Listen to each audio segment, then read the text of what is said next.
Back to our channel Radha Krishnan academy and I am Abha Dubey. जैसा कि आप सभी लोग जानते हैं कि इससे पहले हमने सारे फॉर्मूले आपके लिए अलजेब्रिक इक्वेशन से रिलेटेड, अलजेब्रिक एक्सप्रेशन से रिलेटेड पढ़े थे। इसलिए आज से हमारा टॉपिक स्टार्ट होगा linear equation and quadratic equation, जिसमें हम लोग ये पता करेंगे कि इक्वेशंस को सॉल्व कैसे किया जाता है। तो आइए फिर स्टार्ट करते हैं हमारा नया topic linear equation and quadratic equation.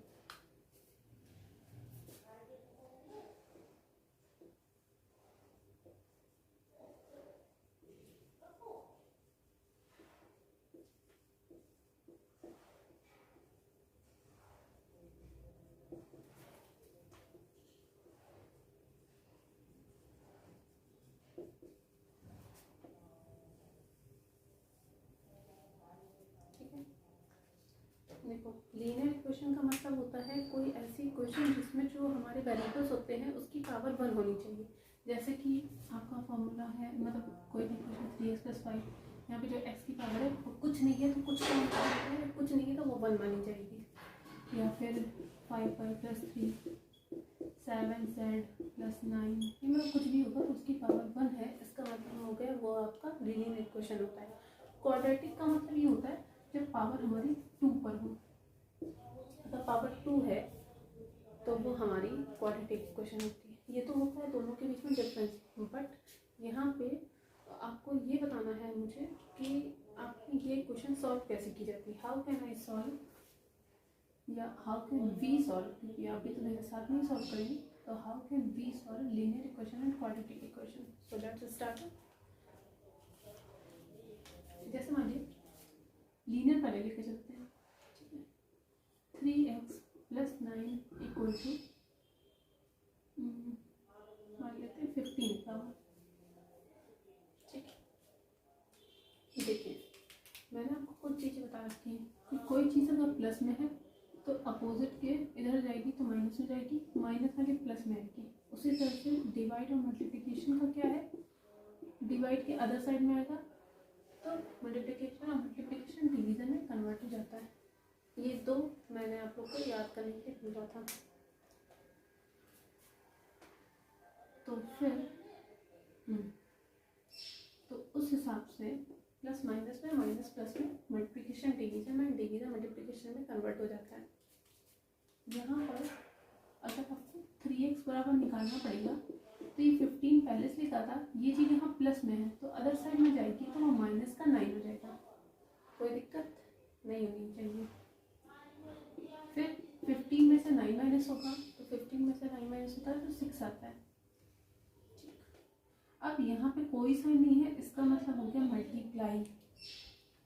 और मैंने अभी बताया है कि जो चीज़ मल्टीप्लाई में होती है वो नीचे जाके डिवाइड में हो जाती है, तो मीन्स x की वैल्यू आ जाएगी 6 5 3 3 1 3 3 2 6 मीन्स x की वैल्यू आ गई 2। ठीक है, इस तरह से निकाला जाता है। लीनियर इक्वेशन बहुत ही कम आती है, बट हाँ बता स्थिति ये था कि ये ना रहे कोई चीज़ मतलब आधा अधूरा पढ़ाया जाए, इसलिए मैंने पूरा डिस्कस करने के लिए मैंने एक बार पूरा ब्रीफ में बता दिया कि 3x बराबर निकालेंगे तो प्लस में वैल्यू माइनस में चली जाएगी तो 15 माइनस 9 हो जाएगा।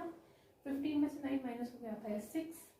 फिर यहाँ पर जो चीज़ साइन नहीं लगा हुआ, तो मैंने बताया था अलजेब्रिक एक्सप्रेशन में अगर आपका कोई भी साइन नहीं लगा इसका मतलब वहाँ पे आपका मल्टीप्लिकेशन का साइन है। तो 3x बराबर ये लिखा हुआ है तो x की वैल्यू ये जो 3 मल्टीप्लाई में वो नीचे जाके डिवाइड में चला जाएगा, फिर उसके बाद कट जाएगा, आंसर आ जाएगा 2। एक और इक्वेशन इसकी सॉल्व कर लेते हैं, ले लेते हैं जैसे कि 9a + 17 बराबर हो गया 25। ठीक है, कुछ भी ले सकते हैं, वहाँ तो क्वेश्चन खुद ही दे रखा होगा, बट यहाँ पे मेरे पास मतलब एग्जाम्पल लेने के लिए मैंने सोचा कि इसे ऐसे ही बता दें क्योंकि बुक तो रखी है। अब यहाँ से देखते हैं कि 9a बराबर जो चीज़ हम प्लस में उधर जाके माइनस हो जाएगी तो 25 माइनस 17 हो जाएगा, और 25 में से 17 माइनस होगा तो आपका बचेगा 8। और जो चीज़ें मल्टीप्लाई में हो वो नीचे जाके डिवाइड में हो जाएगी, इसलिए आ जाएगा a बराबर 8/9। ये आपस में एक दूसरे को कैंसिल नहीं करते हैं, इसलिए आंसर आपका 8/9 ही हो जाएगा। ठीक है, 8/9 की जो चीज़ मल्टीप्लाई में वो नीचे जाके डिवाइड में हो जाएगी। लेकिन ये एक दूसरे को किसी भी नंबर से कैंसिल नहीं करते, क्योंकि कैंसिल करने के लिए आपको सेम नंबर चाहिए कि अगर आप नीचे भी 2 से काट रहे हैं तो ऊपर भी आपका 2 से कटना चाहिए। ये 2 4 सा 8 कट जाएगा बट ये नहीं कटेगा, ये 3 से कट जाएगा बट ये नहीं कटेगा, मतलब 8 नहीं कटेगा। तो इसलिए ये आपस में एक दूसरे से कैंसिल नहीं होंगे, इसलिए ये वैल्यू 8/9 ही लिख दी जाएगी। ये तो होता है, इस तरह से हम लीनियर इक्वेशन सॉल्व करते हैं। अब हम चलते हैं क्वाड्रेटिक इक्वेशन में कि हम लोग क्वाड्रेटिक इक्वेशन कैसे सॉल्व करते हैं। क्वाड्रेटिक इक्वेशन का थोड़ा सा मैटर लंबा है, इसलिए हम चाहेंगे कि आप लोग एक ही बार में समझो।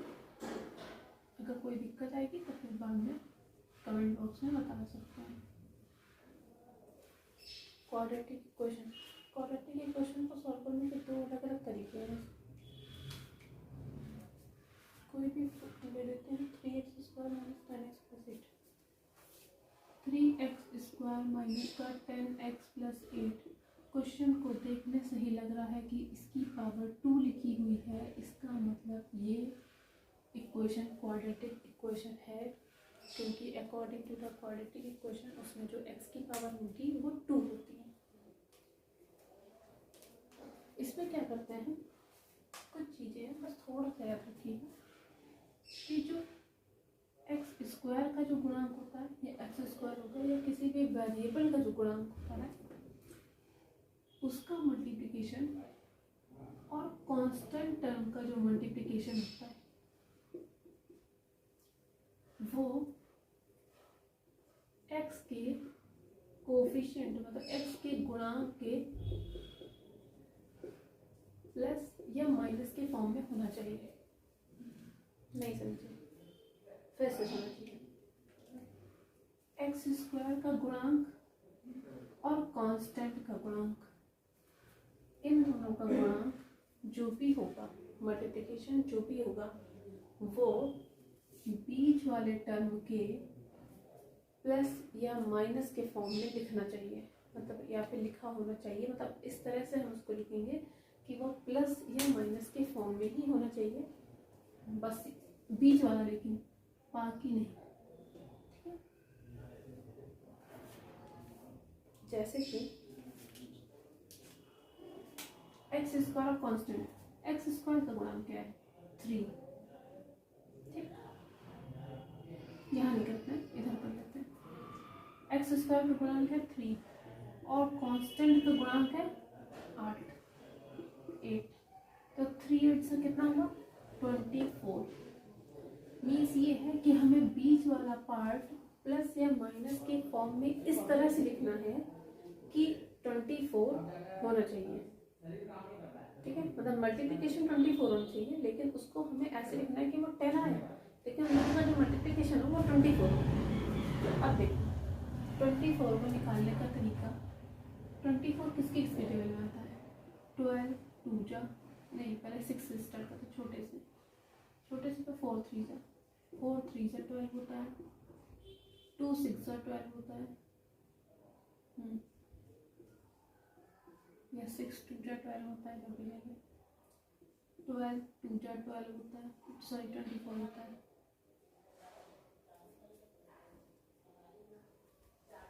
हम 24 को लेकर चल रहे हैं ना, तो ये नहीं लिख पाएंगे।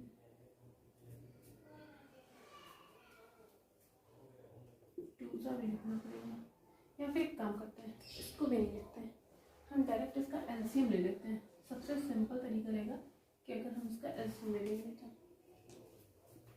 24 का एलसीएम 2 से काटेंगे 12, 2 से आ गया 6, 2 से 3 एंड 3 से 1। मीन्स इसका जो मल्टीप्लिकेशन आएगा वो आ रहा है 2 2 2 3। ठीक है, मीन्स इसको हम किस तरह से लिखें कि हमारी जो वैल्यू है वो 10 आनी चाहिए, प्लस या माइनस के फॉर्म में। अब देखो 2 2 जा 4, 4 3 जा 12, 12 इंटू 2 लिखेंगे तो हमारा 24 आता है। 12 2 जा 24 होता है, तो 12 2 जा 24 होता है। और अगर हम प्लस या माइनस के फॉर्म की बात करें तो 12 में से 2 माइनस होगा तो हमारा 10 आ जाएगा। ठीक, तो इसको हम लिख सकते हैं 3x² - यहाँ हो जाएगा 12 माइनस 2, फिर ये हो गया x प्लस 8। एक चीज़ और, 8 3 सा 24 होता है।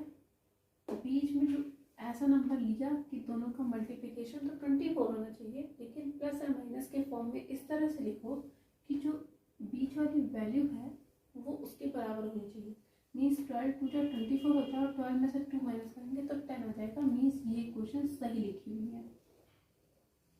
3x² माइनस का ये हो जाएगा 12x, क्योंकि बाहर माइनस है इसलिए अंदर का साइन प्लस हो जाएगा, 2x हो गया, प्लस का 8 हो गया। लेकिन ये क्वेश्चन यहाँ पे सॉल्व नहीं होगी। वजह क्या है इसकी? ये इसलिए सॉल्व नहीं होगी क्योंकि अगर हम यहाँ कॉमन करेंगे तो यहाँ पे माइनस आ जाएगा और यहाँ पे प्लस आ जाएगा। ठीक है, क्योंकि कॉमन लेने के लिए हमारे पास दोनों नंबर सेम होने चाहिए, इसलिए हम इस इक्वेशन को नहीं लिखेंगे। अब दूसरा चलते हैं, जैसे कि अभी हम चले थे 12 इंटू 2 पे। इसके अलावा हम इसको ये भी लिख सकते हैं 2 2 सा 4 एंड 3 2 जा 6, मीन्स 4 इंटू 3, तब भी तो 10 आता है। 4 प्लस 6 तो भी आपको 10 आ जाएगा।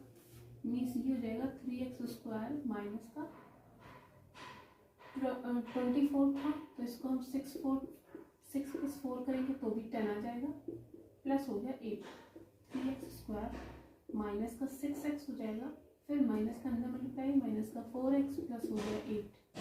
कॉमन करेंगे, इन दोनों में कॉमन क्या आएगा? 3x, अंदर बचेगा x माइनस 2, तो यहाँ पर माइनस का 4 कॉमन करेंगे, ये हो जाएगा x माइनस 2। मीन्स इन दोनों को कॉमन करेंगे तो x माइनस 2 एक ब्रैकेट में आ जाएगा, दूसरे ब्रैकेट में आ जाएगा 3x माइनस का 4। ये हो गया आपका आंसर। ठीक है, अभी एक क्वेश्चन से ये चीज़ नहीं समझ में आएगी, इसलिए अभी हम आप लोग को एक क्वेश्चन और बता देंगे।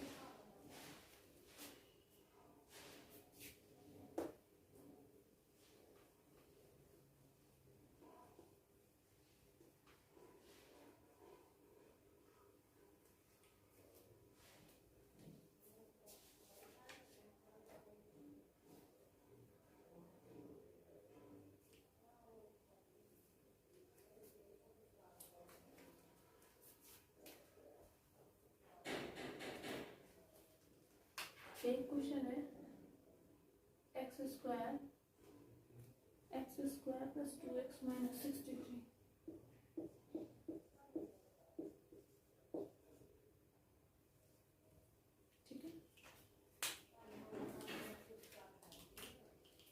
ठीक है, देखिए मैंने क्या कहा था, कांस्टेंट वाला टर्म यहाँ कुछ नहीं लिखा, इसका मतलब यहाँ पे 1 है, और कांस्टेंट और x² का जो मल्टीप्लिकेशन होगा मीन्स 1 इंटू 63 आ गया आपका 63। मीन्स अब हम 63 को ऐसे कौन से फॉर्मूले में होता है कि मल्टीप्लाई करने पर तो 63 आए, बट एडिशन या सब्ट्रैक्शन करने पर वो वैल्यू आए जो बीच में कोफिशिएंट के तौर पे लिखी हुई है। आई एटलीस्ट में यहाँ पर बात कर रहे हैं हम 2 की, कि ऐसा क्या मल्टीप्लाई करेंगे कि 63 तो होना चाहिए उन दोनों मतलब अंकों का, नंबर्स का, बट जब आप उसका एडिशन या सब्ट्रैक्शन करें तो वैल्यू आपकी 2 आनी चाहिए। ये हो गया आपके क्वेश्चन के अकॉर्डिंग। तो इसलिए अब हम इसको सॉल्व करते हैं कि 63 किस किस नंबर में आता है। 63 आई थिंक एलसीएम निकालते हैं इसका 63 का, तो ये आपका आ जाएगा 3 से कैंसिल करेंगे 21, 3 से हो गया 7, 7 से हो गया 1, मीन्स 3 3 जा 9 और 9 7 जा 63। मीन्स अगर हम इसको लिखेंगे तो 9 इंटू 7 लिखेंगे, और हम जानते हैं कि मल्टीप्लाई करने पे तो ये वैल्यू 63 आ रही है, क्योंकि हमने कहा था इसका प्लस या माइनस करने पर 2 आना चाहिए, तो 9 माइनस 7 करेंगे तो आपकी वैल्यू 2 आ जाएगी। इसका मतलब हम 2 की जगह पे 9 माइनस 7 लिख सकते हैं। तो ये हो जाएगा हमारा x² प्लस, इसकी जगह पे हो गया 9 माइनस 7 x माइनस का 63, x² प्लस 9x माइनस का 7x माइनस का 63। ठीक है, ठीक है। अब यहाँ पर हम x कॉमन करेंगे तो x प्लस 9 आ जाएगा। यहाँ से हम माइनस का 7 कॉमन करेंगे तो x प्लस 9 आ जाएगा। अकॉर्डिंग टू द क्वेश्चन इसमें हम दोनों में हमारा x प्लस 9 लिखा हुआ है, इसलिए हम लोग x प्लस 9 को कॉमन कर लेंगे। ठीक है, x प्लस 9 एक ब्रैकेट में आ जाएगा और x माइनस 7 एक ब्रैकेट में आ जाएगा। बस ये हमारा हो गया आंसर। ठीक है, ये हमारा आंसर हो गया। मीन्स क्वाड्रेटिक इक्वेशन को सॉल्व करते टाइम इस बात का ध्यान रखना पड़ेगा कि एक्स स्क्वायर का मतलब एक्स स्क्वायर है या कोई भी वेरिएबल है जो मतलब वर्ग के रूप में दे रखा है, उसका मल्टीप्लाई और कांस्टेंट का जो मल्टीप्लिकेशन होगा वो जो सिंगल वैल्यू होगी एक्स वाई या कोई भी वेरिएबल उसकी प्लस या माइनस के टर्म के बराबर होनी चाहिए।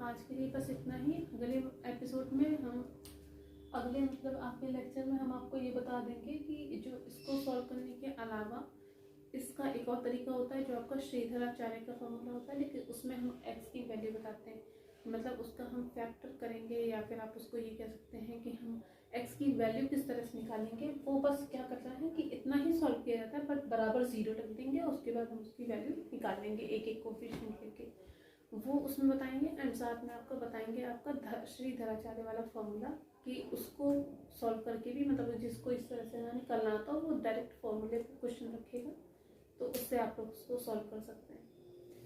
तो फिर आज के लिए इतना ही, मिलते हैं आपको नए वीडियो के साथ में, तब तक के लिए बाय बाय। अगर आपको ये वीडियो अच्छा लगा हो उसे लाइक शेयर कर लें और चैनल को सब्सक्राइब कर लें, जिससे भविष्य में आने वाले सारे नोटिफिकेशन आपको सबसे पहले देखने को मिले।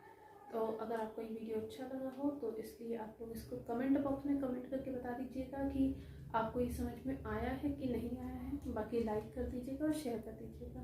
तब तक के लिए बाय बाय।